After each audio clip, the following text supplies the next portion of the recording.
ಗುದ್ಲಿ ಪೂಜೆ ಅನ್ನೋದು ಮಾಡಬೇಕಂತ ಎಲ್ಲ ಕಾನೂನು ಇದೆ. ಕಾರಣಕ್ಕಿಂತ ಮುಖ್ಯವಾಗಿ ಒಂದು ವಾಸ್ತು ಪ್ರಕಾರ ಒಂದು ಮನೆನ ಯಾರ್ಯಾರು ಇರ್ತಾರೆ ಈ ಮನೆಗಳಲ್ಲಿ ಅಂತ ಅಂದ್ಕೊಂಡು ಇವಾಗ ಒಂದು ಸೈಟ್ ತೊಗೊಂಡ್ಮೇಲೆ ಒಂದು 20 ವರ್ಷ ಕನಸನ್ನ ನೆನೆಸು ಮಾಡ್ಕೊಳ್ಳೋದಕ್ಕೆ ಒಂದು ಸೈಟ್ ತೊಗೊಂಡಿರ್ತಾರೆ. ಏನಕ್ಕಾಗಿ ಆ ಮಣ್ಣಲ್ಲಿ ಪೂಜೆ ಮಾಡಲೇಬೇಕನ್ನೋದು ಒಂದು ಇದೀಗ ಅನಿಸಿದೆ. ಈ ಭೂಮಿಯನ್ನ ವಿಷ್ಣು ಶಕ್ತಿ ಸಮತ್ಪನ್ನೆ ಶಂಕವರ್ಣೆ ಮಹೀತಲೆ ಅನೇಕ ರತ್ನ ಸಂಪನ್ನೆ ಭೂಮಿ ದೇವಿನ ಮೋಹಿಸ್ತದೆ ಅಂತ ಹೇಳ್ತಾರೆ. ಅಂದ್ರೆ ಈ ಭೂಮಿಯಲ್ಲಿ ಎಷ್ಟು ರತ್ನ ವೈಡೂರ್ಯಗಳಿದೆ ಅಂತ ಯಾರಿಗೂ ಗೊತ್ತಿಲ್ಲ. ಅನೇಕ ರೀತಿಯಾದಂತಹ ರತ್ನಗಳಿದೆ. ಇದು ಪರಿಶುದ್ಧವಾದಂತ ಭೂಮಿ. ಆದ್ರೆ ಈ ಭೂಮಿಯ ಮೇಲೆ ನಾವು ವಾಸವನ್ನು ಮಾಡ್ಬೇಕಾದ್ರೆ ಈ ಒಂದು ಜಾಗ ಮೊದ್ಲು ಏನಾಗಿರುತ್ತೆ ಅಂತ ಗೊತ್ತಿರಲ್ಲ. ನಮ್ಗೊಂದು ಹಿಸ್ಟ್ರಿ ಒಂದ್ 100 ವರ್ಷದ್ದು 200 ವರ್ಷದ್ದು 300 ವರ್ಷದ ಗೊತ್ತಿರುತ್ತೆ. ಅದಕ್ಕೂ ಹಿಂದೆ ಈ ಒಂದು ಭೂಮಿ ಸ್ಮಶಾನನೂ ಆಗಿರ್ಬೋದು, ಯಾವ್ದೋ ಒಂದು ದೇವಸ್ಥಾನನೂ ಆಗಿರ್ಬೋದು, ಇಲ್ಲ ಯಾವ್ದೋ ಒಂದು ಗೋಶಾಲೆನೂ ಆಗಿರ್ಬೋದು. ಆ ಒಂದು ಕಾರಣಕ್ಕೆ ಭೂಮಿಯಲ್ಲಿ ಇರ್ತಕ್ಕಂಥ ಯಾವುದೇ ಒಂದು ದೋಷಗಳಿದ್ರು ಈ ಒಂದು ವಾಸ ಮಾಡ್ತಕ್ಕಂಥ ನಮಗೆ ಇದು ಬರಬಾರ್ದು. ಇಲ್ಲಿರ್ತಕ್ಕಂಥ ಯಾವುದೇ ದೋಷಗಳಿದ್ರು ಬೇರೆ ಕಡೆ ಅದು ಹೋಗಿ ಈ ಒಂದು ಕ್ಷೇತ್ರಕ್ಕೆ ವಾಸಕ್ಕೆ ಯೋಗ್ಯವಾದಂತಹ ಜಾಗ ಇದಾಗಬೇಕು. ಮುಂದೆ ಯಾರು ಇದ್ರಲ್ಲಿ ವಾಸ ಮಾಡ್ತಾರೋ, ಯಾಕಂದ್ರೆ ಅವ್ರು 20 ವರ್ಷ ಆಗ್ಲಿ 50 ವರ್ಷ ಆಗ್ಲಿ ಕಷ್ಟಪಟ್ಟು ದುಡ್ಡಿರ್ತಾರೆ. ಆ ದುಡ್ದಿರೋ ದುಡ್ಡು ಒಂದು ಕನಸಿನ ಮನೆಯನ್ನು ಕಟ್ಟೋದಕ್ಕೋಸ್ಕರ ಯೂಸ್ ಮಾಡ್ತಾರೆ.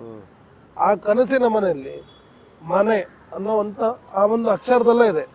ಮನಸ್ಸಿಗೆ ನೆಮ್ಮದಿ ಎಲ್ಲಿರುತ್ತೋ ಅದು ಮನೆ. ಇಲ್ಲಾಂದ್ರೆ ಮನೆ ಆಗಲ್ಲ.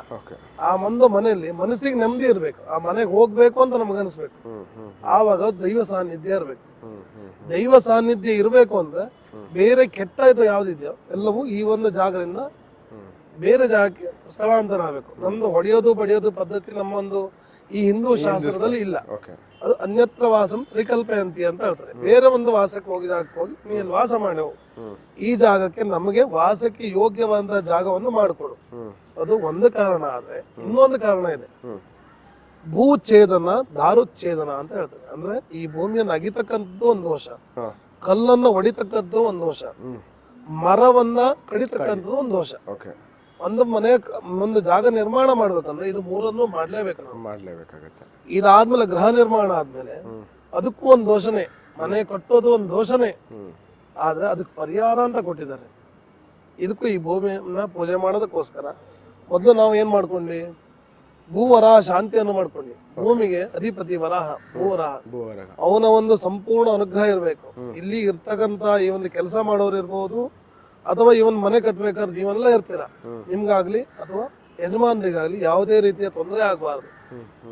ಅದಕ್ಕೋಸ್ಕರ ಭೂವರಾಹ ಶಾಂತಿ ಮಾಡಿ ಶುಭ ಮುಹೂರ್ತದಲ್ಲಿ ಭೂಛೇದವನ್ನು ಮಾಡಿದ್ದೇವೆ.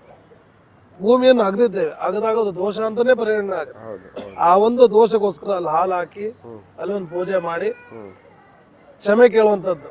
ಇನ್ನ ಜಾಗದಲ್ಲಿ ನಾನು ಮನೆ ಕಟ್ತಾ ಇದ್ದೀನಿ, ಭೂಛೇದನವನ್ನು ಮಾಡ್ತಾ ಇದ್ದೀನಿ, ಈ ಒಂದು ಭೂಮಿಯಲ್ಲಿ ನನಗೆ ವಾಸವಾಗತಕ್ಕಂತ ಒಂದು ಅವಕಾಶವನ್ನು ಇನ್ನು ಕಲ್ಪಿಸ್ಕೊಡುವಂತ ಅದು ಕೇಳುವಂತದ್ದು. ಅದನ್ನ ಕೇಳಿ ನಾವು ಪೂಜೆಯನ್ನ ಸ್ಟಾರ್ಟ್ ಮಾಡಿ ಇವತ್ತಿನ ದಿವಸ ಪೂಜೆ ಮುಗ್ದಿದೆ. ಇನ್ನು ಗೃಹ ನಿರ್ಮಾಣ ಆಗತ್ತೆ. ಗೃಹ ನಿರ್ಮಾಣ ಆದ್ಮೇಲೆ ಅದು ದೋಷ. ಅದು ಯಾಕ ದೋಷ? ಮರವನ್ನ ಕಡ್ದಿರ್ತೀರ. ಆ ಮರದಲ್ಲಿ ಪ್ರಾಣಿ ಪಕ್ಷಿಗಳೆಲ್ಲ ವಾಸವಾಗಿರುತ್ತೆ. ಪ್ರಾಣಿಗಳು ಕೆಳಗಡೆ ನೆರಳಲ್ಲಿರುತ್ತೆ, ಪಕ್ಷಿಗಳು ಮರದ ಮೇಲೆ ಇರುತ್ತೆ. ಅವರೆಲ್ಲವನ್ನು ನಾವು ತೊಂದರೆ ಕೊಟ್ಟಿರ್ತೀವಿ. ಅವ್ರ ಶಾಪ ನಮಗೆ ಬಂದಿರತ್ತೆ.